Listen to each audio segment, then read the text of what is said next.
اہم منصب کے اوپر فائز ہوئے۔ اب کہانی یہاں پر ختم نہیں ہوتی، انہی کی مشوروں کی وجہ سے، انہی کی مختلف سکیمز تھیں جن کے اندر انہوں نے کشمیر کو واپس لینے کا جو پروگرام بنایا تھا، جس کے نتیجے میں پھر 1965 کی وار ہوئی۔ ٹھیک ہے، آپ لوگ ہمیشہ جو ہے یوم دفاع مناتے ہوں گے 6 ستمبر کا، وہ 6 ستمبر 1965 کا یوم دفاع جو آپ اس کی یاد میں مناتے ہیں، اس کے کرتا دھرتا جو ہیں ان کے اندر بھی جو ہمارے وزیر خارجہ ہیں ذوالفقار علی بھٹو صاحب، ان کا اچھا خاصا عمل دخل تھا۔ اب وہ جنگ ہوئی، اس جنگ کی ہونے کے بعد پھر تاشقند کے اندر ایک معاہدہ ہوا جس کے اندر انہوں نے یہ فیصلہ کیا کہ جو زمین ہم نے لی ہوئی ہے، ٹھیک ہے، انڈیا کی، ہم انڈیا کو واپس کر دیتے ہیں، اور جو زمین انڈیا نے پاکستان کی لی ہوئی ہے وہ ہمیں واپس مل جائے۔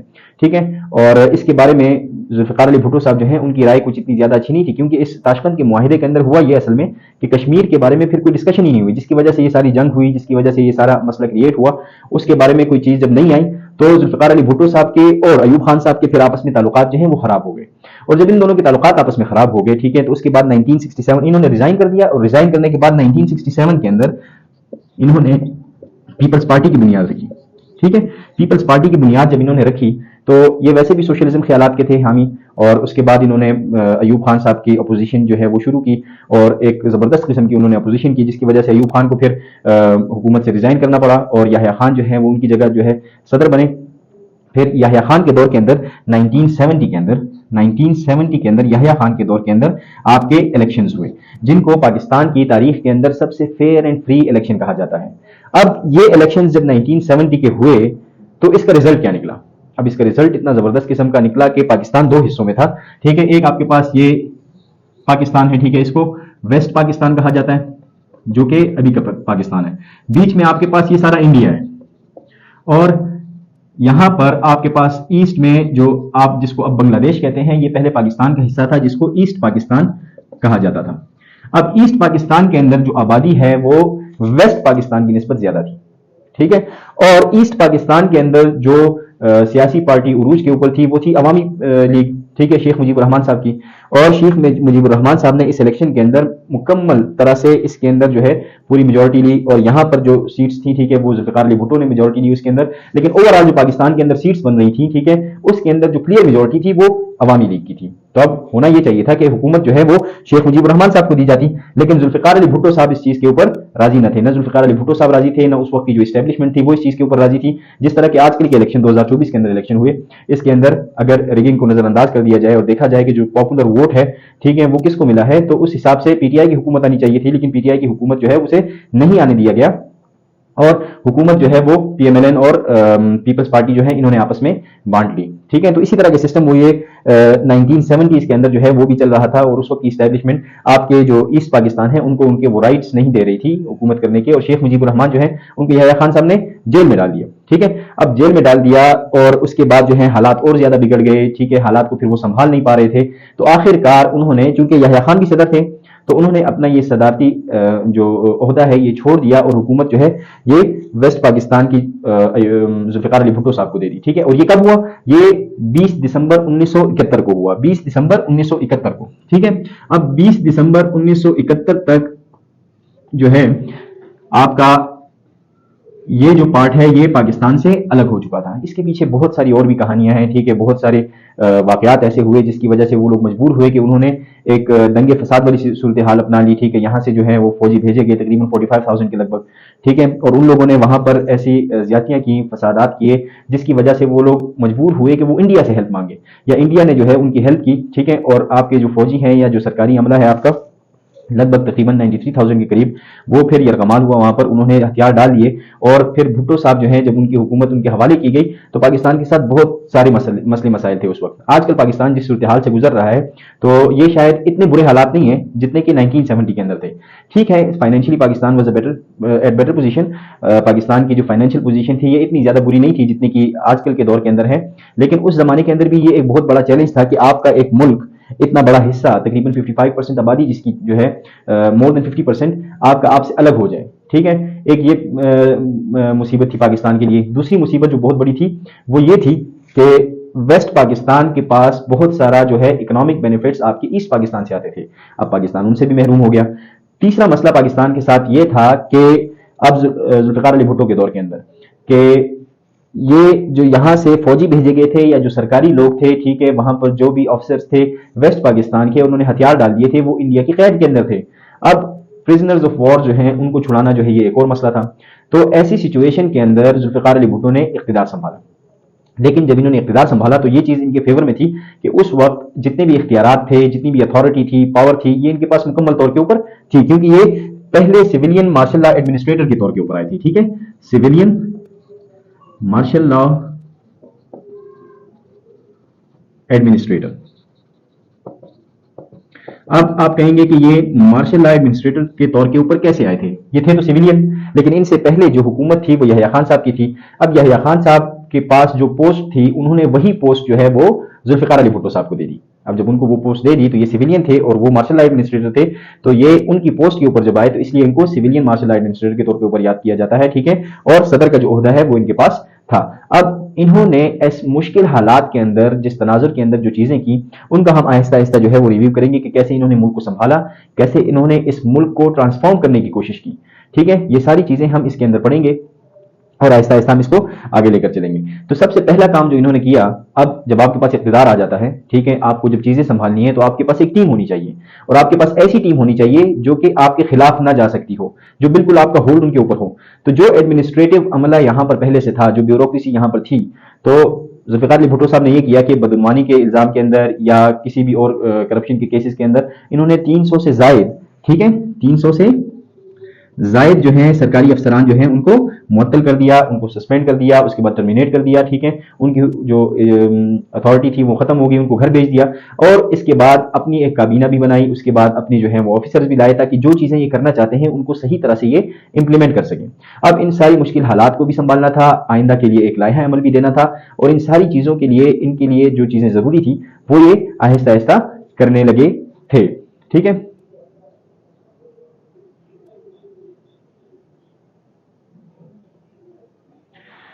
اچھا، اب ہم اس کو مٹا دیتے ہیں اور ذوالفقار علی بھٹو کا جو دور ہے اس کے اندر ہم نے جو چیزیں کی ہیں، جو چیزیں ہو سکتی ہیں، جو انہوں نے اصلاحات کی، اس کا تھوڑا سا احاطہ کرتے ہیں کہ انہوں نے ایسا کیا کیا جس کی وجہ سے آج بھی ان کا نام یاد رکھا جاتا ہے اور آج بھی ان کے نام کے اوپر جو ہے وہ ووٹ ان کو پڑتا ہے۔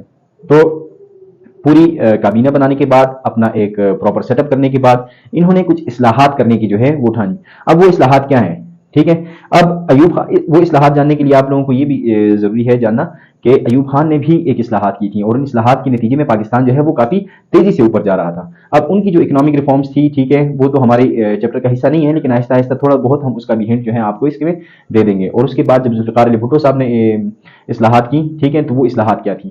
اب انہوں نے جو اصلاحات کی، ٹھیک ہے، ان کے اندر سب سے پہلی جو انہوں نے ریفارمز شروع کی، ٹھیک ہے، وہ تھی معاشی اصلاحات، معاشی اصلاحات، ٹھیک ہے، یعنی آپ کی اکنامک ریفارمز جو ہیں اس کا ایک ایجنڈا انہوں نے شروع کیا، ٹھیک ہے، اکنامک ریفارمز۔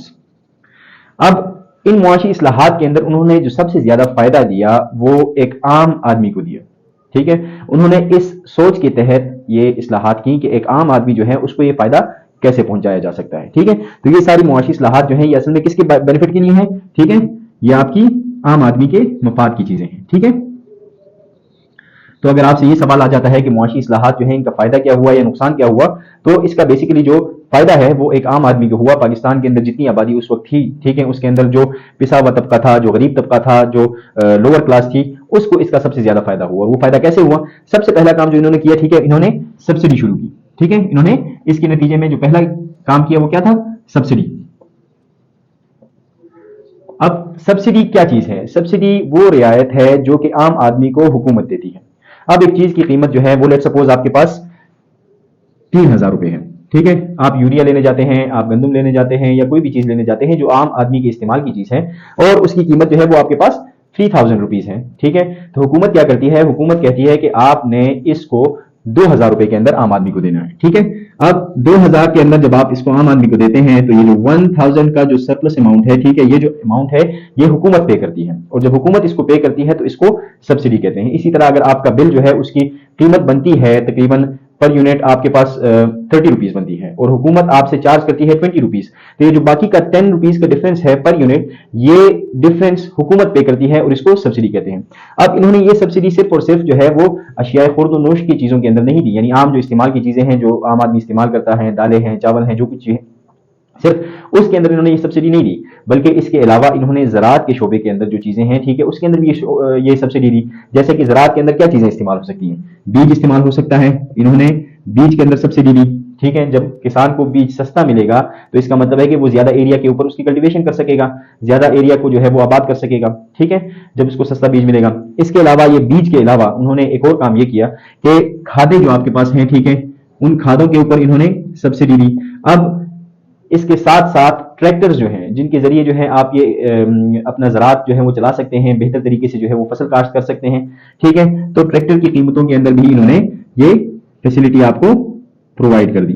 اب یہ ساری چیزیں ایسی ہیں جو سبسڈی پرووائڈ کی گئی، اس کی وجہ سے عام آدمی کی زندگی جو ہے وہ آسان ہو گئی. ظاہر سی بات ہے کہ عام آدمی کی تنخواہ آج کل کے دور کے اندر اگر 20 سے 30 ہزار کے بیچ میں ہے، ٹھیک ہے، اور اس کو اشیاء خورد و نوش کی چیزیں سستی مل جائیں تو اس کی زندگی نسبتاً آسان ہو جائے گی. تو یہ ان کی ایک ایسی اصلاح تھی، ٹھیک ہے، جس کی وجہ سے عام آدمی کو مکمل طور کے اوپر فائدہ پہنچانے کی کوشش کی گئی. ٹھیک ہے، اچھا، اب یہ اصلاح کرنے کے ساتھ ساتھ پاکستان کے اندر ایک اور ایشو جو تھا وہ یہ تھا کہ پاکستان کے اندر بڑی بڑی انڈسٹریز تھیں، بڑے بڑے سیٹ ان کو چلایا کرتے تھے، اور اس کے اندر جو کام کرنے والے مزدور تھے ان مزدوروں کو کسی بھی قسم کے رائٹس اویلیبل نہیں تھے.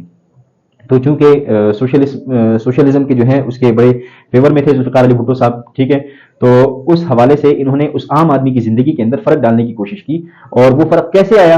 وہ فرق ایسا آیا کہ انہوں نے دوسری جو معاشی جو اصلاح کی، ٹھیک ہے، وہ کیا تھی؟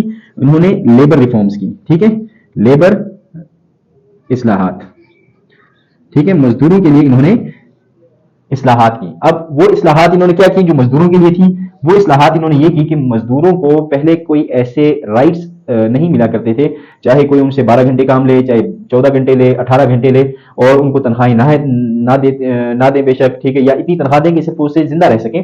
تو ان چیزوں کو ختم کرنے کے لیے انہوں نے کیا کیا؟ انہوں نے اصلاحات کی. ٹھیک ہے، انہوں نے ایسے قوانین بنائے جس کی وجہ سے لیبر جو ہیں ان کو زندگی جو ہے تھوڑی سی آسان ہو جائے. جیسے کہ انہوں نے مقرر کیے کہ ان کے مقرر اوقات ہونے چاہیے. جیسے آپ لوگ جو ہیں پرائیویٹ جو بھی کام کر رہے ہوتے ہیں، ٹھیک ہے، ان کو یہ پتا ہوتا ہے یہ دیہاڑی جو ہوتی ہے کہ 8 گھنٹے کی دیہاڑی ہے، ٹھیک ہے، اس کے اندر 1 گھنٹہ بریک میں کبھی کبھار نکل جاتا ہے. تو یہ ان کا ٹائم ہونا چاہیے کہ 8 سے لے کر جو ہے وہ 4 تک، یا 9 سے لے کر 5 تک جو ہے ان کی ڈیوٹی ہونی چاہیے. صحیح ہے. تو پہلی چیز جو ہے ان کے لیے مقرر کیے اوقات، اور ان چیزوں کے لیے انہوں نے کیا کیا؟ ان چیزوں کے لیے پراپر لاز بنائے، قوانین بنائے کہ ان لاز جو ہیں ان کو یہ فالو کریں گے. اور اگر ان لاز کو فالو نہیں کریں گے تو اس کا مطلب یہ ہے کہ اس کو آپ کورٹ کے اندر چیلنج کر سکتے ہیں کہ مجھے یہ حقوق نہیں مل رہے، ٹھیک ہے، اور اس کی بیس کے اوپر آپ کے مالک کو سزا مل سکتی ہے. تو اوقات مقرر کرنے کے علاوہ ان کی تنخواہیں جو ہیں ان کے حوالے سے بھی ایک پراپر قوانین بنائے گئے کہ کیسے جو ہے آپ لوگوں نے تنخواہ دینی ہے، کتنی کم از کم تنخواہ ہونی چاہیے، ٹھیک ہے، اور اس سے کم جو ہے آپ تنخواہ ان کو نہیں دیں گے. اس کے علاوہ انہوں نے ایک اور کام کیا جو پرائیویٹ آرگنائزیشنز ہیں، ٹھیک ہے، اس کے لیے کہ اولڈ ایج بینیفٹ جو ہیں OEBI، ٹھیک ہے، EOBI، employee old age benefit institution جو ہے وہ بنا. اور یہ کیا کرتا ہے؟ جب ایک پرائیویٹ آرگنائزیشن سے ایک آدمی نکل جاتا ہے تو اس کے بعد بھی اس کو کچھ فوائد دیے جاتے ہیں. اس کو وہ فوائد اس لیے دیے جاتے ہیں کہ یہ فوائد ایسے ہیں کہ وہ بعد میں بھی ان کو استعمال کر سکتا ہے. اس کو ایک پینشن ملے گی. سرکاری نوکری کے اندر تو آپ کو پینشن ملتی ہی ہے، ٹھیک ہے، لیکن اس ٹائم کے اندر یہ پینشن اور ان چیزوں کا قانون اس طرح نہیں تھا، ٹھیک ہے. تیسرا انہوں نے یہ کام کیا کہ ان کو پراپر بونس دیے جائیں، ٹھیک ہے، سال کے اندر 1 بونس ہو، 2 بونس ہو، عید کے اوپر ہو یا مختلف مواقع کے اوپر ان کو بونس دیے جائیں. یعنی جو ان کی تنخواہ ریگولر ہے اس ریگولر تنخواہ کے علاوہ بھی ان کو تنخواہ جو ہے وہ دی جائے، یا سال کے اندر ایک سپین ہو یا سال ختم ہونے کے بعد ان کو ایک ایڈیشنل رقم جو ہے وہ دی جائے، تاکہ جس کی وجہ سے ان کی زندگی جو ہے وہ تھوڑی سی بہتر ہو سکے، ٹھیک ہے. اچھا، بونس دینے کے علاوہ انہوں نے ان کے لیے چھٹیاں جو ہیں وہ کتنی ہونی چاہیے، ٹھیک ہے، اس کا ایک پراپر قانون سازی کی. ان کو ووکیشنل چھٹیاں ہونی چاہیے، ان کو سیر و تفریح کی چھٹیاں ہونی چاہیے. یہ ساری چیزیں جو ہیں یہ قانون کا حصہ بنائی گئی. اور اس کے علاوہ اس کے ساتھ ساتھ ان کو میڈیکل کی جو سہولت ہے وہ بھی دی جائے، ٹھیک ہے.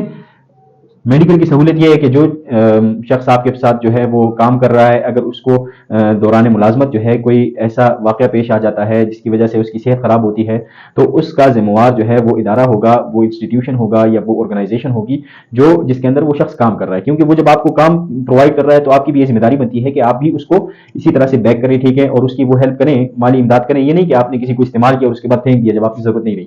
تو اس کے لیے پراپر قانون سازی کی گئی، اور یہ ایک عام آدمی کے لیے ایک انتہائی زبردست چیز تھی، ٹھیک ہے، جس کی وجہ سے اس کی زندگی کے اندر کافی فرق پڑ سکتا تھا.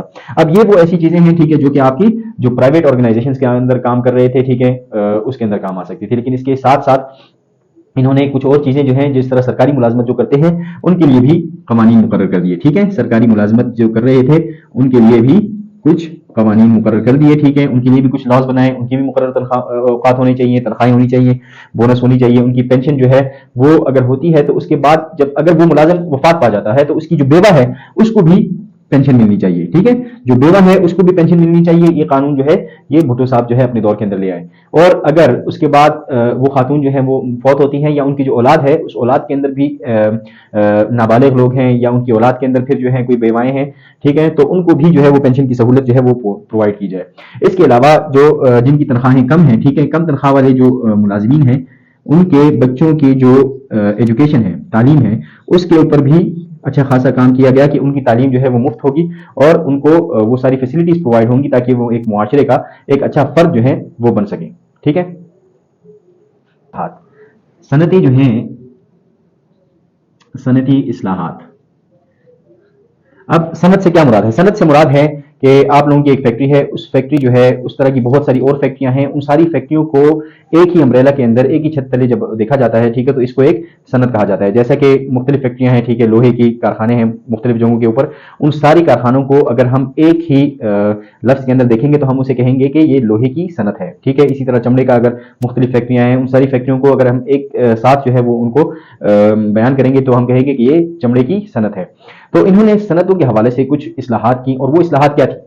اب ظاہر سی بات ہے اس سے پہلے جو انہوں نے دو چیزیں کی وہ اس طرح سے یہ اپلائی نہیں کر سکتے تھے، لوگوں کو وہ حقوق جو ہیں وہ اس کے اندر نہیں مل سکتے تھے اگر پوری طرح سے وہ صحیح طرح سے امپلیمنٹ نہ ہو سکیں.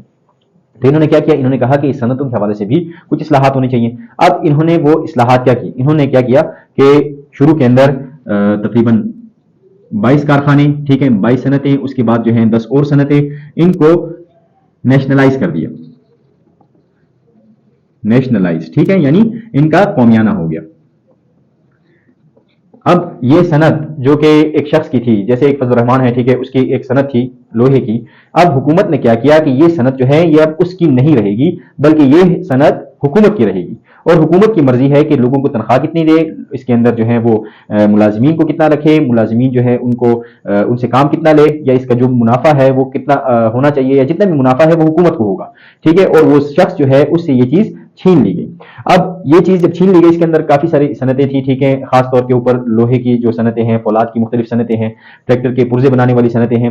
اب جب انہوں نے ٹریکٹر کے اوپر سبسڈی لوگوں کو دی ہوئی تھی، ٹھیک ہے، تو ظاہر سی بات ہے کہ اگر یہ ٹریکٹرز خود بنائیں گے، ان کو ٹریکٹرز بنانا جو ہے وہ سستا پڑے گا، تو یہ لوگوں کو بھی سستی پرووائڈ کر سکیں گے ٹریکٹرز. اور اس کے نتیجے کے اندر انہوں نے اس کے لیے یہ لوہے کی اچھا جو باقی آپ کی جو ڈیفینس کے حوالے سے جو چیزیں ہیں ان کو بھی انہوں نے قومیہ لیا کہ یہ اپنی گرفت کے اندر ان چیزوں کو رکھ سکیں اور ان کو ایسے ہی چلا سکیں کہ جس طرح یہ چلانا چاہتے ہیں. تو جب یہ نیشنلائزیشن ہوئی تو اس کا ایک نقصان جو ہے وہ اچھا انہوں نے اس کے اندر ایک کام یہ کیا کہ جو باہر سے سرمایہ دار آئے ہوئے تھے، جنہوں نے باہر کا سرمایہ جو ہے وہ آپ کے ملک کے اندر انویسٹ کیا ہوا تھا، یہاں پر سرمایہ کاری کی ہوئی تھی، ان کو انہوں نے البتہ تحفظ دیا. لیکن جو پاکستان کے اندر سرمایہ دار تھے، جو پاکستان کے لوگ تھے، اور وہ اس چیز کو جو ان کی جو فیکٹریاں تھیں، کارخانے تھے، وہ ان سے لے لی گئی، تو اس کا اثر ان کے اوپر بہت برا پڑا اور اس کی وجہ سے نقصان بھی ہوئے اور کچھ فائدے بھی ہوئے. اب اس کا فائدہ جو ہے وہ کیا تھا؟ یہ آپ کا سوال جو ہے وہ آپ کا آ سکتا ہے. فائدہ اس کا یہ ہوا کہ حکومت کی گرفت جو ہے وہ مضبوط ہوئی. اپنے ان انڈسٹریز کے اوپر، ان صنعتوں کے اوپر حکومت کی گرفت مضبوط ہوئی. اس کا منافع بھی وہ لے سکتے تھے، اس کے اندر ملازمین جو ہیں ان کی تنخواہیں ہوں یا جتنے ملازمین ہوں ان سب کو یہ پراپرلی مینج کر سکتے تھے، ٹھیک ہے. تو حکومت کی گرفت جو ہے وہ مضبوط ہوئی، اس کا یہ فائدہ ہوا، ٹھیک ہے. اب اس فائدے کے ساتھ ساتھ ایک نقصان بھی ہوا، ٹھیک ہے. یہ سوال آپ کا جو ہے وہ آ سکتا ہے کہ آپ کے پاس بھٹو صاحب نے جو اصلاحات کی، ٹھیک ہے، ان کا فائدہ ہوا ملک کو یا نقصان ہوا؟ اب ذاتی طور کے اوپر، انفرادی طور کے اوپر تو ان چیزوں کے فائدے ہوئے، لیکن اجتماعی طور کے اوپر اس کا نقصان کیا ہوا کہ ایک ظاہر سی بات ہے، اگر میں یہاں پر سرمایہ کاری کرنا چاہتا ہوں، میں یہاں پر انویسٹ کرنا چاہتا ہوں یا کارخانہ کھولنا چاہتا ہوں، اور مجھے ایسا لگے کہ یہاں کا ماحول ایسا ہے کہ کچھ سال بعد، 5 سال بعد، 10 سال بعد، جب میں اس کو ایک اچھی سطح کے اوپر لے جاؤں گا تو حکومت مجھ سے یہ چیز لے لے گی. تو اگر حکومت مجھ سے یہ چیز لے لے گی، میرے پاس کچھ بچے گا ہی نہیں، تو پھر مجھے کیا ضرورت ہے یہاں پر سرمایہ کاری کرنے کی؟ تو اس کی وجہ سے جو انڈیویجولز تھے انفرادی طور کے اوپر، وہ سرمایہ کاری کرنے سے گھبرانے لگے اور وہ سرمایہ کاری نہیں کرتے تھے، اپنا پیسہ جو ہے وہ اپنے پاس رکھتے تھے، اور زیادہ سے زیادہ مواقع جو روزگار کے مل سکتے تھے یا وہ بنا سکتے تھے، اس سے انہوں نے اجتناب کرنا شروع کیا. تو یہ اس کا سب سے بڑا نقصان ہوا. ٹھیک ہے. اور اجتماعی طور کے اوپر سرمایہ کاری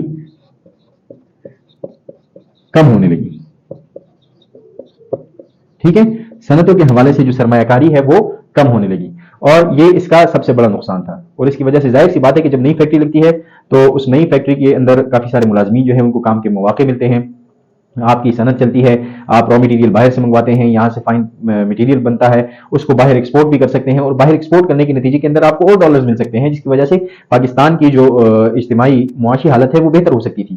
لیکن یہ جو انہوں نے اصلاح کی تھی، اس کا پاکستان کو اجتماعی طور کے اوپر نقصان ہوا. انفرادی طور کے اوپر تو ظاہر سی بات ہے کہ لوگوں کی تنخواہیں بہتر ہوئیں، لوگ اس کے اندر ایسی انڈسٹریز تھیں جہاں پر 10 بندوں کی ضرورت تھی، اور وہاں پر حکومت نے جو ہے اپنے سیاسی فائدے کے لیے جو ہے اگر 20 لوگوں کو بھرتی کرنا ہوا تو وہ 20 بندوں کو انہوں نے بھرتی کر دیا. جس طرح آپ کے پاس اسٹیل مل وغیرہ کا آپ سنتے ہیں کہ اسٹیل مل آج کل خسارے کے اندر چل رہی ہے، پی آئی اے خسارے کے اندر چل رہی ہے. تو یہ کیوں چل رہی ہے؟ کیونکہ یہ نیشنل آپ کے پاس صنعتیں ہیں، ٹھیک ہے، اور اس کے اندر اگر ضرورت ہے 10 بندوں کے کام کرنے کی تو حکومت نے یہاں پر اپنے سیاسی فائدے کے لیے 100 بندوں کو امپلوائے کیا ہوا ہے، ان کو تنخواہیں بھی جیب سے دے رہے ہیں، جس کی وجہ سے وہ فائدہ کر نہیں پا رہی جو کہ ان کو کرنا چاہیے. تو اس کے نتیجے میں اجتماعی طور کے اوپر جو ہے وہ ملک کو نقصان پہنچ جاتا ہے. ٹھیک ہے. اس کے ساتھ ساتھ انہوں نے جو اصلاح کی، ٹھیک ہے، یہ 3 نمبر اصلاح ہے آپ کی. اور اس کے ساتھ ایک اور اصلاح جو انہوں نے کی، ٹھیک ہے، وہ بیمہ زندگی اور جو بینک تھے اس کے حوالے سے انہوں نے اصلاح کی. اب بیمہ زندگی کیا چیز ہے؟ لائف انشورنس آپ لوگوں نے سنا ہوگا. لائف انشورنس کیا چیز ہے؟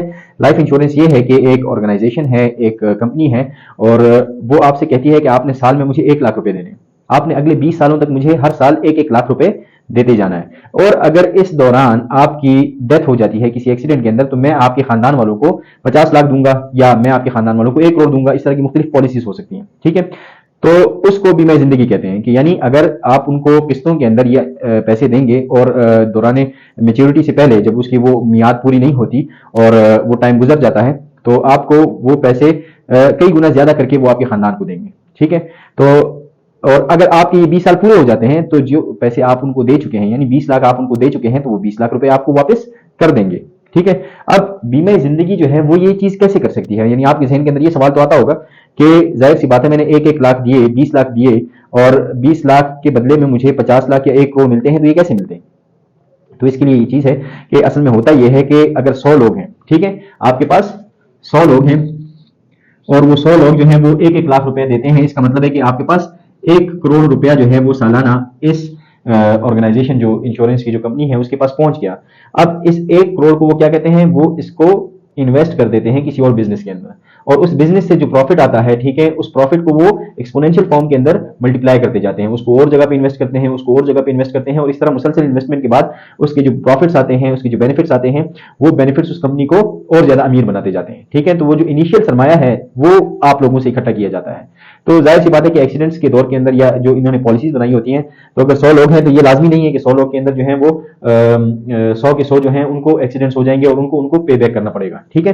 لیکن ہوتا یہ ہے کہ 100 لوگ ہیں، انہوں نے اندازہ لگایا ہوتا ہے کہ کیسی صورتحال آ سکتی ہے، تو پرانا جو ڈیٹا ہوتا ہے اس کی بیس کے اوپر انہوں نے یہ اندازے لگائے ہوتے ہیں، پریڈکشن کی ہوتی ہے.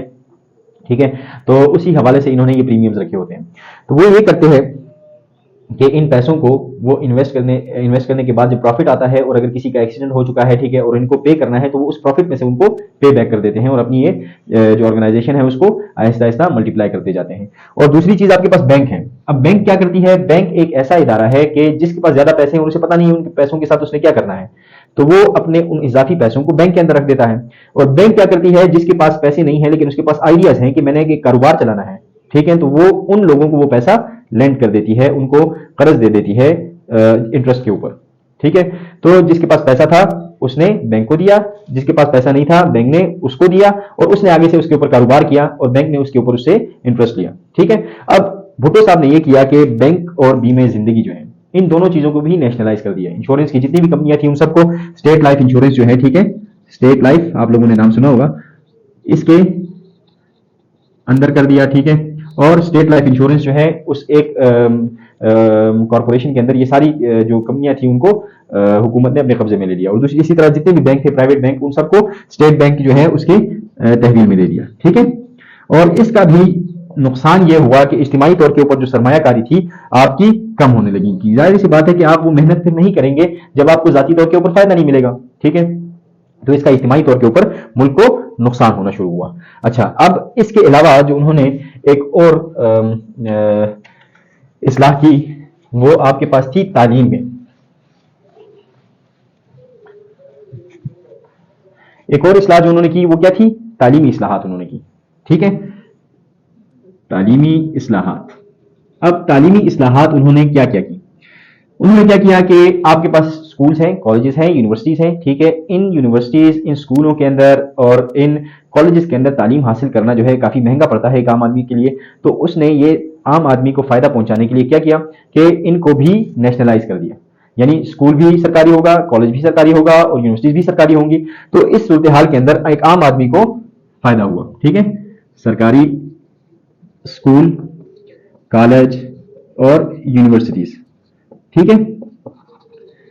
اب ان چیزوں کے اندر آپ کے پاس جو تعلیم ہے وہ کافی حد تک سستی ملتی ہے، اور آج کل کے دور کے اندر بھی ایک تعلیمی اخراجات جو ایک اسکول کے اندر آتے ہیں، ٹھیک ہے، تو ایک غریب آدمی کے لیے کافی آسان ہے کہ وہ وہاں پر تعلیم حاصل کر سکے، ٹھیک ہے. اسی طرح کالج کے اندر بھی، اسی طرح یونیورسٹیز کے اندر بھی.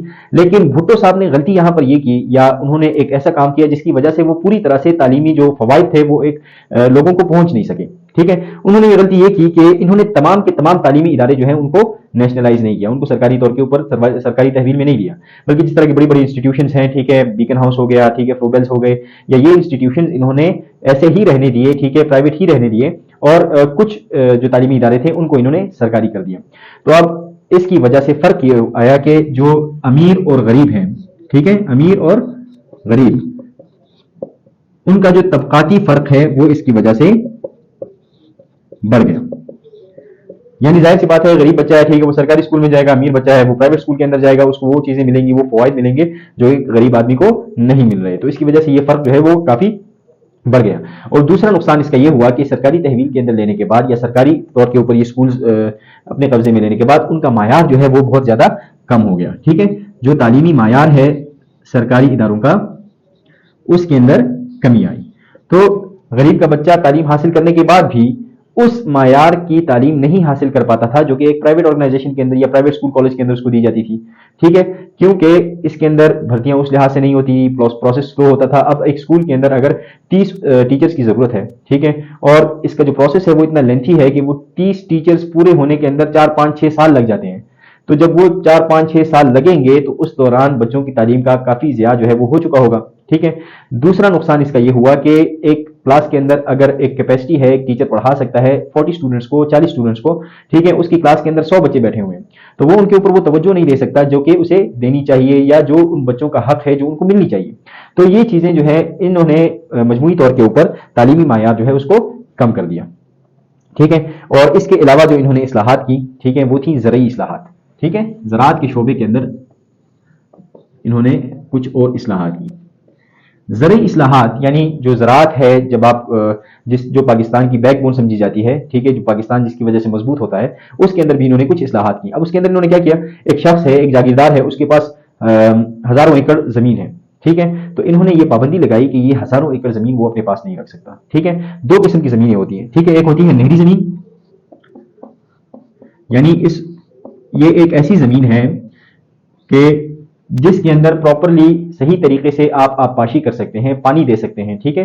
پانی کی اویلیبلٹی جو ہے وہ آپ کے پاس بہت آسان ہوتی ہے، تو آپ اچھی طرح سے فصل جو ہے اس کو اگا سکتے ہیں اور فصل کا جو ہے وہ فائدہ لے سکتے ہیں. تو انہوں نے نہری زمین کے لیے یہ حد مقرر کر دی کہ 150 ایکڑ زمین جو ہے اس سے زیادہ زمین آپ نہیں رکھ سکتے. ظاہر سی بات ہے میرے پاس 2000 ایکڑ یا 1000 ایکڑ زمین تھی اور میرے اوپر یہ پابندی لگا دی گئی کہ آپ کے پاس صرف 150 ایکڑ زمین رہے گی اور باقی 850 ایکڑ زمین جو ہے یہ باقی لوگوں کے اندر جو ہے دوسرے لوگوں کے اندر تقسیم کر دی جائے گی تاکہ ان لوگوں کو فائدہ ہو. اب مجھے ایک شخص کو تو نقصان ہوا اس کا، لیکن اگر باقی 8 لوگوں کو یہ زمین بیچ دی گئی ہے، دے دی گئی ہے، تقسیم کر دی گئی ہے، یا تھوڑی تھوڑی کر کے جو ہے یہ 10 لوگوں کو دے دی گئی ہے، تو اس کے سیاسی فوائد بھی تھے اور اس کی زراعت کے حوالے سے بھی فوائد تھے. ظاہر سی بات ہے میں زمین سنبھال رہا ہوں، میں 1000 ایکڑ کو ویسے نہیں سنبھال سکتا، ٹھیک ہے، لیکن اگر یہ 10 بندے سنبھالیں گے، ٹھیک ہے، تو وہ اس کو اچھی طرح سے سنبھال بھی سکتے ہیں، اس کی جو ییلڈ ہے وہ بھی بڑھا سکتے ہیں، اس کی پروڈکشن اس کی وجہ سے زیادہ ہو جائے گی. ٹھیک ہے. دوسری زمین جو ہے وہ بارانی زمین تھی، یعنی اس کے اندر آبپاشی کا کوئی خاص نظام نہیں ہے. اگر بارش ہو گئی تو اس کو پانی مل جائے گا، بارش نہ ہوئی تو اس کو پانی نہیں ملے گا. اب اس زمین کی حد انہوں نے مقرر کر دی کہ 300 ایکڑ سے زیادہ زمین جو ہے یہ کسی شخص کے پاس نہیں ہوگی. ٹھیک ہے. تو یہ حد مقرر کرنے کا ایک یہ نقصان ہوا کہ جو بڑے جاگیردار تھے ان کی وجہ سے ان کے ساتھ دشمنی شروع ہو گئی. ٹھیک ہے. انہوں نے ظاہر سی بات ہے مجھ سے زمین لے لی جائے گی تو میں اس شخص کو پسند تو نہیں کروں گا کہ اس نے میرے سے زمین لے لی، اور جو لوگ تھے جو میرے معاشرے کے اندر یا مجھ سے طبقے کے طور کے اندر غریب تھے ان کو یہ زمین بیچ دی گئی، ان کو میرے لیول کے اوپر جو ہے وہ انہوں نے لا کر کھڑا کر دیا. تو اس کی وجہ سے بھٹو صاحب جو ہیں ان کو کافی ساری اپوزیشن کا بھی سامنا کرنا پڑا. بعد میں انہوں نے ان اصلاحات کو ریورس کرنے کی بھی کوشش کی، لیکن اس کے بعد ان کی حکومت جو ہے وہ خیر رہی نہیں. ٹھیک ہے. اس کے علاوہ انہوں نے ایک اور جو اصلاح کی، ٹھیک ہے، زرعی شعبے کے اندر جو پہلی اصلاحات ہو چکی تھیں، بیج وغیرہ ان چیزوں کو جو سبسڈائز کیا تھا، ان کے اوپر جو رعایت دی تھی، اس کے علاوہ انہوں نے ایک اور جو زراعت کے شعبے کے اندر کام کیا وہ یہ کیا کہ مزارعین جو تھے، یعنی میرا ایک زمین ہے، میری زمین کے اوپر کام کرنے والے لوگ ہیں، ان لوگوں کو بھی کچھ حقوق انہوں نے دیے. ٹھیک ہے. ان لوگوں کے حقوق کے اندر انہوں نے پہلا حق یہ دیا کہ ان کو حق شفا دیا. اگر میں اپنی زمین کسی کو دینا چاہتا ہوں تو میں اس وقت تک نہیں دے سکتا، ٹھیک ہے، جب تک کہ جو مزارعین میرے پاس ہیں، ٹھیک ہے، اور وہ کہتے ہیں کہ میں یہ زمین خرید سکتا ہوں، تو پہلا حق ان کا ہے کہ وہ اس زمین کو خریدیں. اس کے علاوہ دوسرا کام انہوں نے یہ کیا مزارعین کے حق میں کہ میں کسی بھی مزارے کو، ٹھیک ہے، جو میرے کھیت کے اوپر کام کر رہا ہے اس کو بے دخل نہیں کر سکتا. یعنی میں اس کو نکال نہیں سکتا کہ بس آج کے بعد تم یہاں نہیں رہو گے، میرے ساتھ کام نہیں کرو گے، میں کچھ اور کروں گا. جب تک کہ میرے پاس ایک سالڈ گراؤنڈ نہ ہو، اس کو میں نے جو چیزیں دی ہوئی ہیں، اس نے جو لگان دینا ہے مجھے یا جو اس نے بٹوتی دینی ہے، ان چیزوں کو جب تک وہ پراپرلی فالو کر رہا ہے تب تک میں اسے بے دخل نہیں کر سکتا. میرے پاس پراپر گراؤنڈ ہونی چاہیے جس کی بیس کے اوپر میں اس کو بے دخل کروں. ٹھیک ہے. تو اب یہ ساری چیزیں آپ کے پاس ایسی ہیں جو کہ بھٹو صاحب نے اصلاحات کی تھی. اب ان کے کچھ فائدے بھی ہیں، کچھ نقصانات بھی ہیں.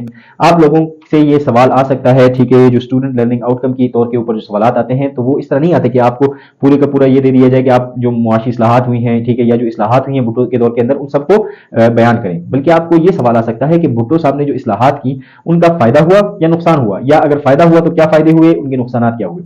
اب اس حوالے سے آپ لوگوں کو جو چیزیں میں نے پڑھائی یہاں پر ان کے اگر دیکھا جائے تو انفرادی طور کے اوپر ان کے فائدے ہوئے. ٹھیک ہے.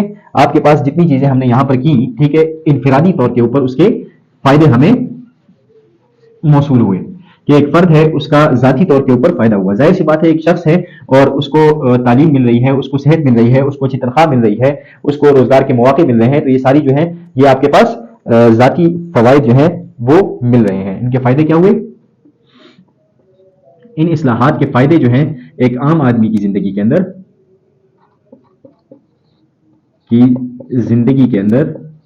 زندگی میں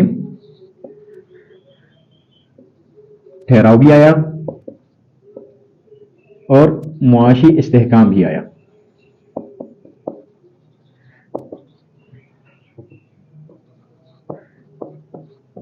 لیکن نقصان اس کا یہ ہوا، نقصان اجتماعی طور کے اوپر ملکی سطح پر معاشی عدم استحکام کا شکار ہوا ملک. ٹھیک ہے. معاشی طور کے اوپر عدم استحکام کا شکار ہوا. وہ کیسے ہوا؟ ظاہر سی بات ہے کہ جب چیزوں کو نیشنلائز کر دیا گیا، صنعتیں نیشنلائز ہو گئیں، تو لوگوں کا وہ انٹرسٹ، وہ دلچسپی نہیں رہی کہ وہ نئی انڈسٹریز جو ہیں وہ لگائیں. ٹھیک ہے. اور انہوں نے کوشش کی کہ اپنا سرمایہ یہاں پر انویسٹ کرنے کی بجائے باہر کے ملکوں کے اندر جو ہے وہ سرمایہ کاری کریں. ان کے اوپر بھی پابندیاں لگیں، ان کو بھی اس چیز سے روکنے کی پوری کوشش کی گئی. لیکن ظاہر سی بات ہے جس نے اپنا سرمایہ نہیں لگایا ہوا تھا وہ دوبارہ یہاں پر نہیں لگانا چاہتا تھا، کیونکہ اسے یہ خوف تھا کہ اگر میں یہ سرمایہ لگاؤں گا تو اس کا مجھے نقصان ہوگا.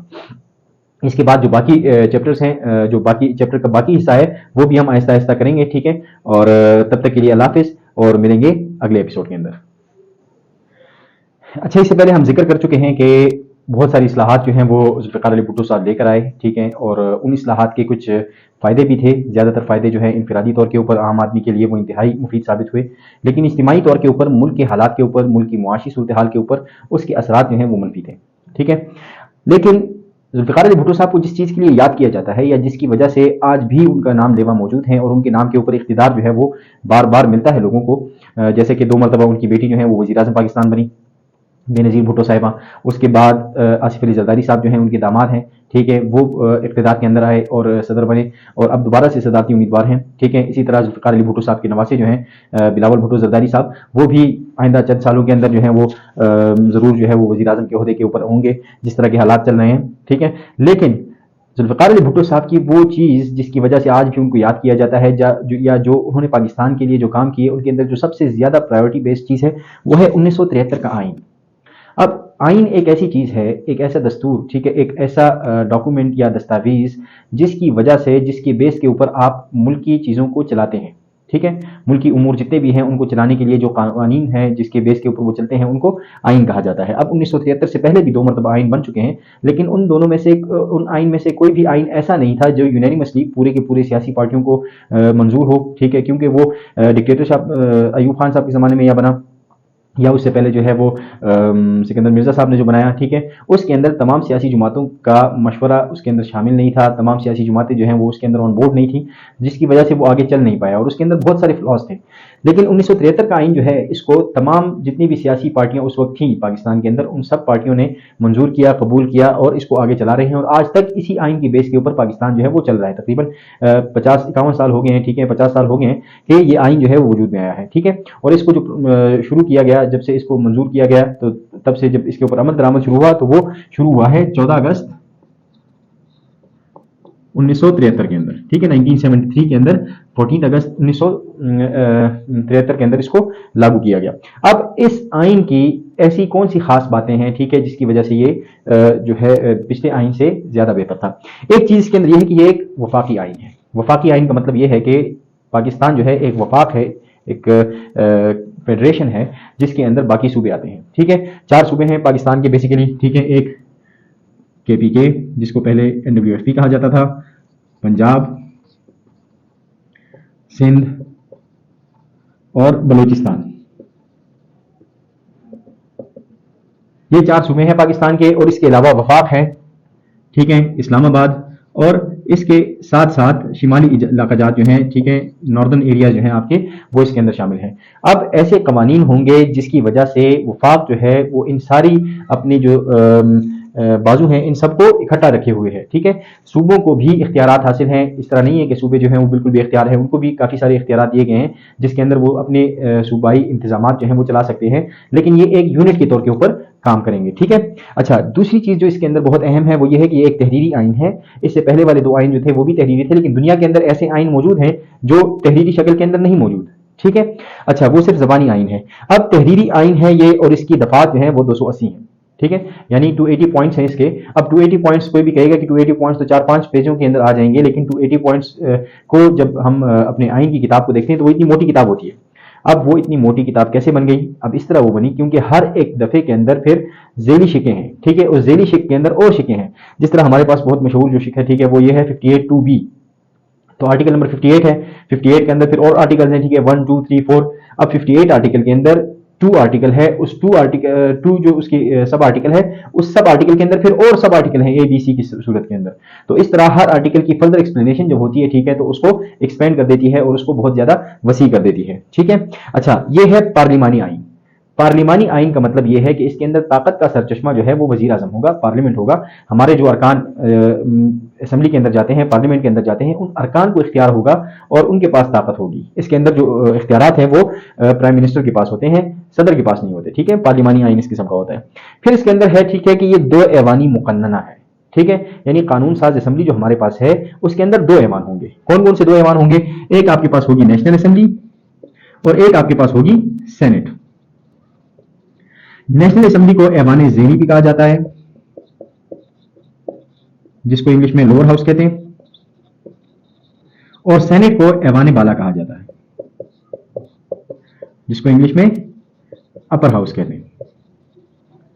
یعنی یہ دو ایوان ہیں، ٹھیک ہے، جو قانون بنائیں گے پاکستان کے آئین کے مطابق، 1973 کے آئین کے مطابق یہ دونوں ایوان ایسے ایوان ہیں جو کہ قوانین بنانے کے اہل ہیں اور وہ قوانین بنائیں گے۔ اب نیشنل اسمبلی کے اندر جو نشستوں کی تعداد ہے آج کل 366 ہے، ٹھیک ہے، لیکن اس سے پہلے 366 سے پہلے یہ 372 ہوا کرتی تھی، اور یہ 372 جو ہوا کرتی تھی، یہ 372 آپ کی بک کے اندر جو اس کے اندر تعداد لکھی ہوگی وہ 373 ہوگی، 372 ہوگی، ٹھیک ہے، لیکن آج کل اس کی تعداد جو ہے وہ 366 ہو گئی ہے، کیونکہ کے پی کے اور فاٹا جب مرج ہوئے ہیں، ٹھیک ہے، تو جو سیٹس آلریڈی فاٹا کے ساتھ تھیں ان سیٹس کو کے پی کے اندر مرج کر دیا گیا اور ان کی جو 6 نشستیں تھیں وہ وہاں سے ختم ہو گئی ہیں، ٹھیک ہے۔ اچھا، نیشنل اسمبلی کے اندر جو نشستوں کی تعداد ہے یہ آبادی کے لحاظ سے ہے، یعنی اگر پنجاب کی سب سے زیادہ آبادی ہے تو پنجاب کو سب سے زیادہ حصہ دیا جائے گا، اس کے بعد سندھ کی آبادی ہے تو سندھ کو اس کے بعد حصہ دیا جائے گا، ٹھیک ہے، جتنی اس کی آبادی ہے اس حساب سے اس کو سیٹس ملیں گی نیشنل اسمبلی کے اندر۔ اس کے بعد کے پی کے کی سیٹس ہیں، اس کے بعد بلوچستان کی ہیں، تو اس طرح آپ کی جو نیشنل اسمبلی ہے اس کے اندر جو کل تعداد ہے نشستوں کی وہ 366 ہے، لیکن یہ آبادی کے لحاظ سے ہے، ہر صوبے کی جتنی آبادی ہے اس لحاظ سے یہاں پر لوگ منتخب ہو کر آتے ہیں اور جو قوانین بناتے ہیں۔ اب اس کے اندر یہ پاسبلٹی ہو سکتی تھی کہ ظاہر سی بات ہے جس صوبے کی آبادی زیادہ ہے ان لوگوں کا جو موقف ہے وہ پاکستان کے اوپر حاوی ہو جائے گا، جو چیز وہ صوبہ چاہے گی ساری چیزوں کے اندر وہ چیز آئے گی، جو قوانین وہ صوبہ چاہتا ہے جس کی آبادی زیادہ ہے وہی قوانین پاکستان کے اوپر لاگو ہوں گے۔ تو اس چیز کو کم کرنے کے لیے، منیمائز کرنے کے لیے ایک اور ایوان جو ہے وہ سینٹ ہے۔ اب سینٹ کے اندر جو نمائندگی دی گئی ہے لوگوں کو، پاکستان کے سٹیزنز کو، وہ ایکول بیس کے اوپر ہے، وہ برابری کی سطح کے اوپر ہے، یعنی 4 صوبے ہیں، ٹھیک ہے، تو ہر ایک صوبے کو 25 25 25 اور 25 سیٹس دی گئی، اسلام آباد کو 4 سیٹس دی گئی، اس طرح 104 سیٹیں ہوں گی، ٹھیک ہے۔ لیکن اب یہ 25 25 25 کی وجہ سے اس کے اندر جو نیشنل اسمبلی کے اندر جو ریپرزنٹیشن تھی وہ جو کم ہو رہی تھی کے پی کے کی یا بلوچستان کی، تو سینٹ کے اندر وہ چیز اس کو منیمائز کرنے کی کوشش کی گئی ہے، ٹھیک ہے۔ تو اسی طرح آپ اس کو 2 ایوانی مقننہ اس لیے کہتے ہیں کیونکہ اس کے اندر 2 ایوان ہیں جو قانون بنا سکتے ہیں، نیشنل اسمبلی ہے، سینٹ ہے، ٹھیک ہے۔ نیشنل اسمبلی کے اندر آبادی کے لحاظ سے لوگ جاتے ہیں منتخب ہو کر اور وہ الیکشن کے تھرو ہوتا ہے، سینٹ کے اندر جو ہے وہ آپ کے پاس ایکول ریپرزنٹیشن ہوتی ہے اور جس پارٹی کی جتنی سیٹیں ہوتی ہیں اس حساب سے وہ اپنے نامینیز جو ہیں ان کو آگے لے کر آتے ہیں۔ اچھا، اب اس کے اندر اگلا پوائنٹ جو ہے وہ بنیادی حقوق کا ہے۔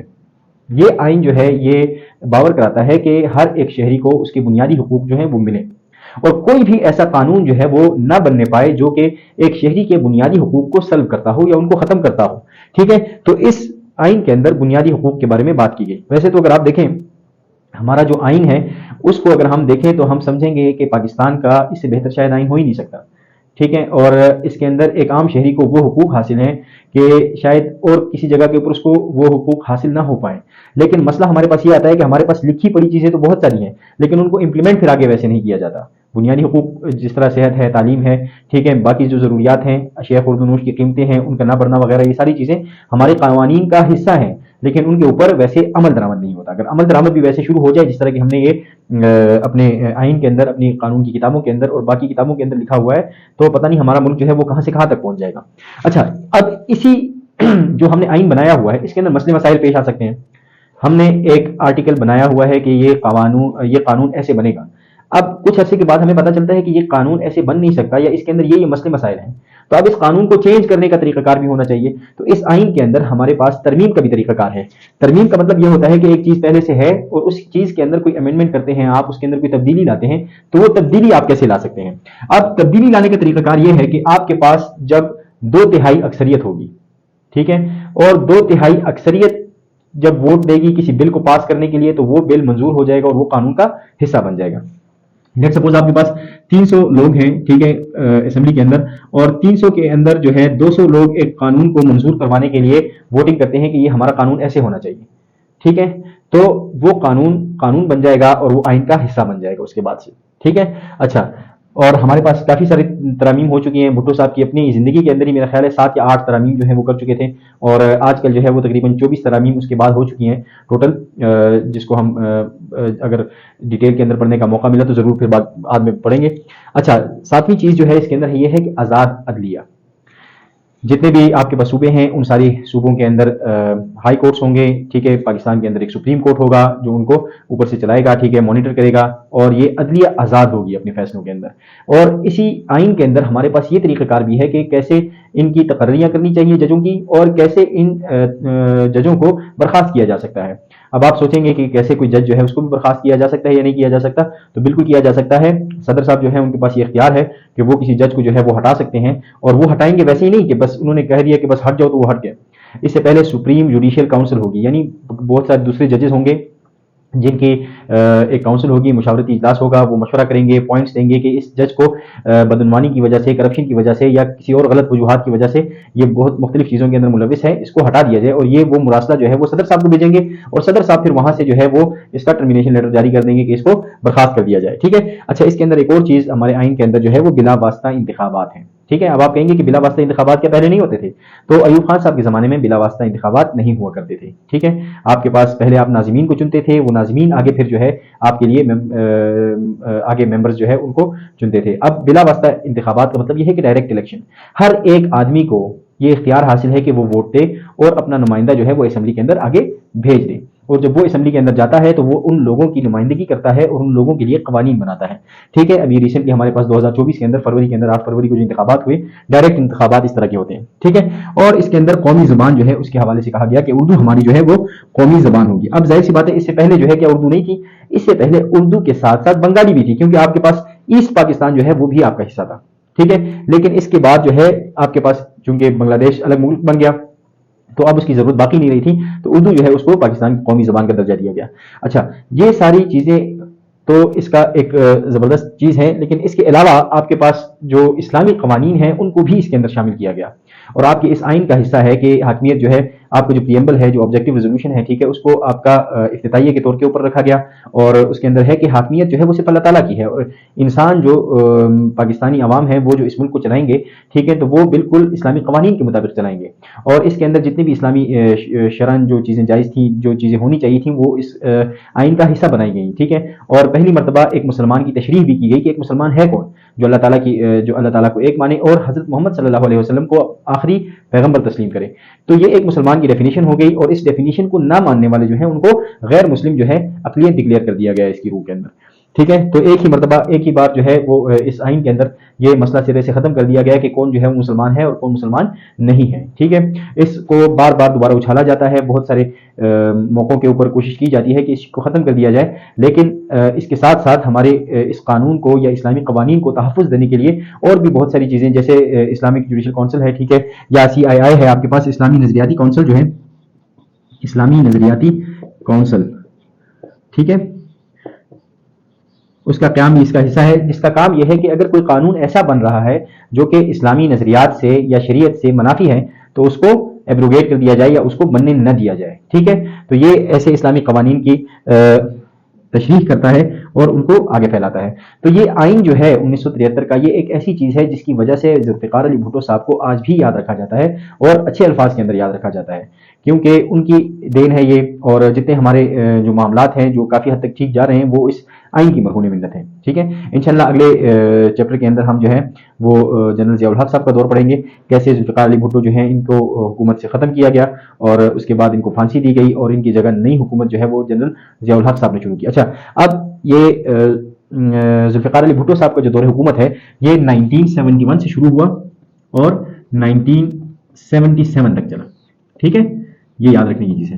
1977 کے اندر پھر ان کا تختہ جو ہے وہ الٹ کیا گیا، اور اس کے 2 سال بعد ان کے اوپر ایک کیس بنایا گیا، قتل کا مقدمہ ہوا، جس کی وجہ سے ان کو پھر 1979 کے اندر جو ہے پھانسی کی سزا دے دی گئی، ٹھیک ہے۔ وہ ہم اگلے چیپٹر کے اندر پڑھیں گے انشاءاللہ۔